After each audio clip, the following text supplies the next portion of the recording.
अस्सलाम वालेकुम, this is Anees and you are watching my channel. हज 2026 की सबसे बड़ी खुशखबरी ये है कि फ़्लाइट ऑपरेशंस 18 अप्रैल 2026 से बाज़ाब्ता तौर पर शुरू हो जाएगा। यानी उस दिन से पाकिस्तान के तमाम बड़े एयरपोर्ट्स जैसे कि कराची, लाहौर, इस्लामाबाद, पेशावर, मुल्तान और फैसलाबाद से हुज्जाज कराम मदीना मुनव्वरा के लिए रवाना होंगे। ये बात आप ज़हन में रखें कि पहले 10 दिन यानी 18 अप्रैल से लेकर 28 अप्रैल तक तमाम परवाज़ें सिर्फ मदीना एयरपोर्ट पर उतरेंगी। इसका मकसद ये है कि ज़्यादा से ज़्यादा हुज्जाज को पहले मदीना मुनव्वरा ले जाया जाए ताकि वो रोज़ा रसूल सल्लल्लाहु अलैहि वसल्लम की हाज़िरी दे सकें, मस्जिद नबवी में नमाज अदा कर सकें और अपने दिल को सुकून पहुंचा सकें। इसके बाद दूसरे मरहले में यानी 28 अप्रैल से लेकर 8 मई 2026 तक की फ़्लाइट्स का रुख थोड़ा तकसीम हो जाएगा। इस दौरान आधी परवाज़ें मदीना और आधी परवाज़ें जद्दा एयरपोर्ट पर जाएंगी। यहाँ पर एक ख़ास बात यह है कि इस ड्यूरेशन में वो हुज्जाज भी अकोमोडेट किए जाएंगे जिन्होंने शॉर्ट हज पैकेज लिया होता है।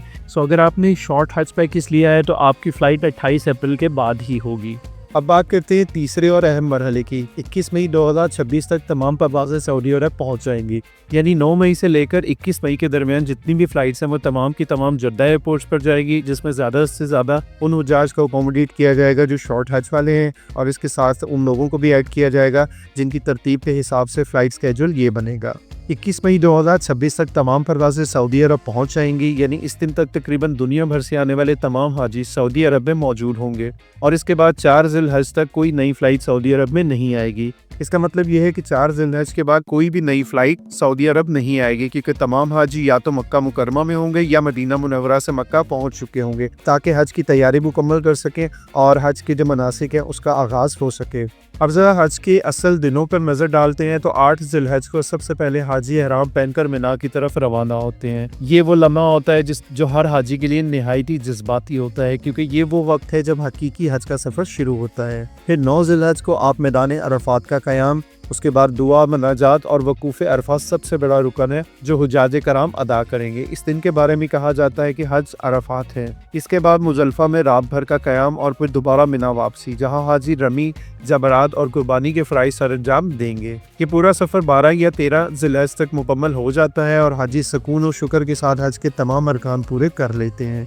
हज मुकम्मल होने के बाद जो हाजी पहले मदीना मुनव्वरा गए थे उनकी वापसी की फ़्लाइट शुरू हो जाती हैं, और जो बाद में मक्का मुकरमा में आए थे उनको मदीना मुनव्वरा की तरफ ट्रैवल करवाया जाता है। तो अब बात करते हैं हज के बाद वापसी की। हज के बाद वापसी की फ़्लाइट्स का ऑपरेशन 30 मई 2026 से स्टार्ट हो जाएगा, जिसमें पहली फ़्लाइट्स मुख्तलिफ ममालिक के हुज्जाज को वापस ले जाएगी और आहिस्ता आहिस्ता यह ऑपरेशन 1 महीने में मुकम्मल कर लिया जाएगा। यानी 30 जून 2026 को आखिरी फ़्लाइट सऊदी अरब से रवाना होगी। इस तरह मुकम्मल हज ऑपरेशन रवानगी से वापसी तक तकरीबन 1.5 महीने में मुकम्मल हो जाएगा। ये बात भी याद रखें कि कुछ हाजी हज के बाद मदीना जाना चाहते हैं ताकि ज़ियारत कर सकें।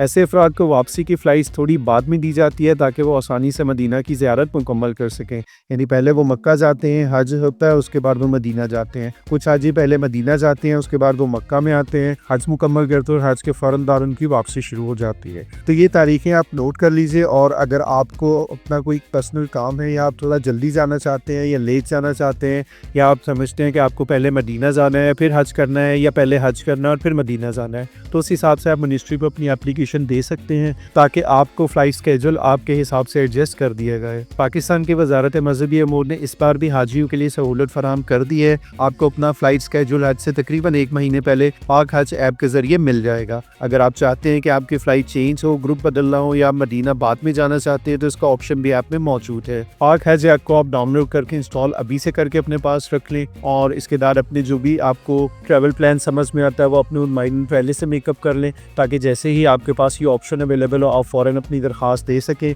और जो भी आपकी जनरल रीज़न है वो लिख के दरख्वास्त दे दे ताकि मिनिस्ट्री आपकी दरख्वास्त को प्रायोरिटाइज़ कर दे। ज़्यादातर केसेस में वजारत कोशिश करती है कि हाजियों को सहूलत फराहम कर दी जाए। यहाँ पर एक प्रैक्टिकल एडवाइस तमाम हाजियों के लिए वो ये है कि अगर आपका स्केड्यूल पहले ही मदीना का है तो कोशिश करें कि वहाँ ज़्यादा से ज़्यादा वक्त गुजारें, और अगर आप हज के बाद मदीना जाना चाहते हैं तो उसकी प्लानिंग आप पहले से कर लें ताकि आपको वापसी में कोई परेशानी ना हो। ये छोटी छोटी मालूमात आपके सफ़र को बहुत आसान और सुकून भरा बना देती हैं।